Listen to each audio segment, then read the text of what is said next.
Alors que l'ex-puissance colonialiste en est à compter ses 4000 morts causés par la Covid-19 et qu'elle lance un appel de détresse à la Chine pour qu'elle lui fournisse 1 milliard de masques, son antenne internationale France 24 devient une tribune pour diffamer encore l'État algérien et son armée, dans l'espoir de provoquer des schismes.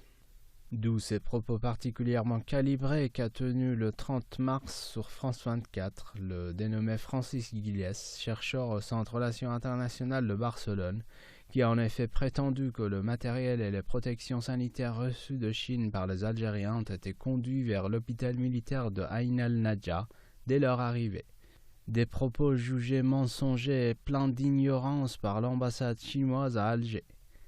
Côté algérien, le ministère des Affaires étrangères a convoqué le 31 mars l'ambassadeur de France en Algérie afin de lui faire part de ses vives protestations suite aux propos mensongers, haineux et diffamatoires tenus à l'égard de l'Algérie sur le plateau d'une chaîne de télévision publique française.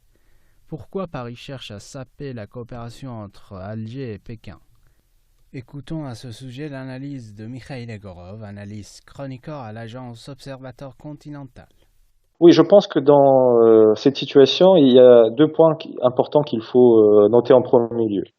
Tout d'abord, cela caractérise encore une fois cette arrogance propre aux élites atlantistes, aux élites occidentales, qui, voilà, et même dans ces genres de situations, lorsqu'aujourd'hui il faut au contraire faire preuve d'humilité et de solidarité, eux, ils restent dans cette arrogance qui les caractérise depuis bien longtemps. Parce que, au-delà de cette situation avec donc qui concerne l'Algérie et la Chine, je pense que vous avez suivi ce qui s'est passé les derniers jours. Il y a eu une critique de la part des hauts responsables français vis-à-vis de l'aide accordée à l'Italie par la Chine et la Russie.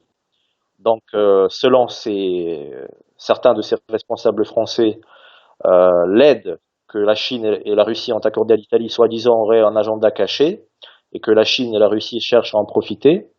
Voilà, donc ceci étant dit, donc c'est quand même, il faut avoir le culot pour dire ce genre de choses, parce que quand on sait que par exemple la Russie qui a envoyé une centaine de spécialistes pour lutter contre ce virus, et des gens qui risquent leur vie puisqu'ils sont justement dans la région la plus touchée, ils sont dans l'épicentre de la pandémie en terre italienne, et donc, mais toujours évidemment il y a cette déclaration ouvertement arrogante et respectueuse vis-à-vis des pays non occidentaux qui accordent aujourd'hui, qui montrent aujourd'hui leur solidarité avec les pays les plus touchés, dont l'Italie. Donc, je pense que c'est de l'arrogance encore une fois, c'est aussi de la jalousie pure et simple.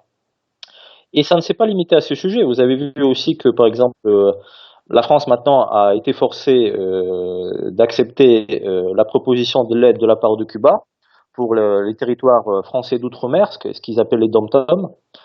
Et quand on a vu par exemple le titre d'un média français gouvernemental comme RFI, Radio France Internationale, qui a marqué que la France accepte l'envoi de médecins cubains à destination de ces territoires, beaucoup d'observateurs et de personnes ont dit que rien qu'en lisant ce titre, on avait l'impression que c'est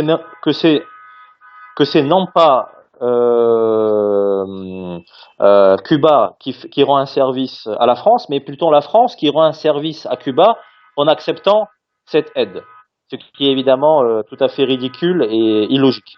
Donc là encore, on voit bien que ce genre de publication, de déclaration, aussi bien de la part de l'establishment politique que médiatique français, c'est de l'arrogance pure et simple.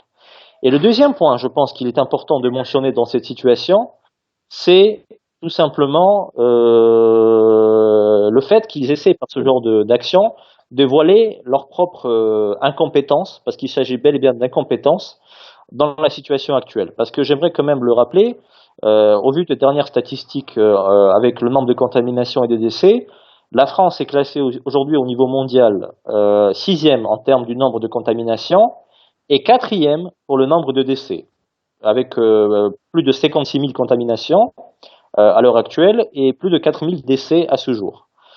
Ce qui fait que si la France veut parler d'aide, qu'elle s'occupe d'abord de ses propres problèmes, parce qu'aujourd'hui la France non seulement n'est pas capable d'aider, aujourd'hui elle est en difficulté vis-à-vis de sa propre population.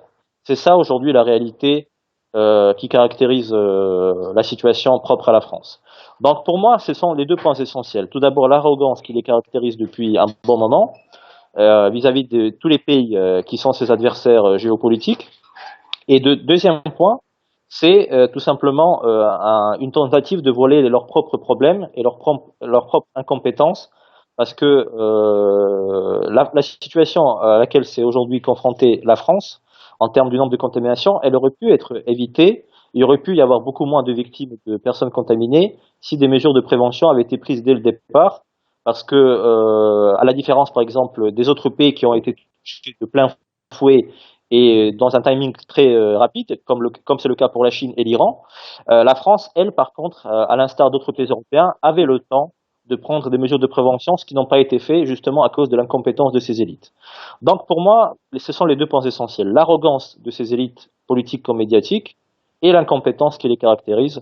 Malheureusement, c'est ainsi, mais je pense que de toute façon, c'est pas pour autant qu'il ne faut pas continuer à lutter ensemble contre ces fléaux, parce qu'aujourd'hui, je pense que l'essentiel, c'est de vaincre ces fléaux en laissant de côté les différences et les conflits géopolitiques, même si dans le cadre des élites occidentales, ça va être très compliqué parce que eux, ils en sont incapables. Ah, où est toute la contradiction? C'est que eux, ils prétendent contrôler la situation alors que ce n'est pas le cas. Et donc d'un côté, ils sont prêts à recevoir l'aide de la Chine, l'aide de Cuba, mais tout en dénigrant et en prétendant qu'ils en ont pas besoin. Vous comprenez? Donc il y a une guerre de propagande qui est tout à fait évidente.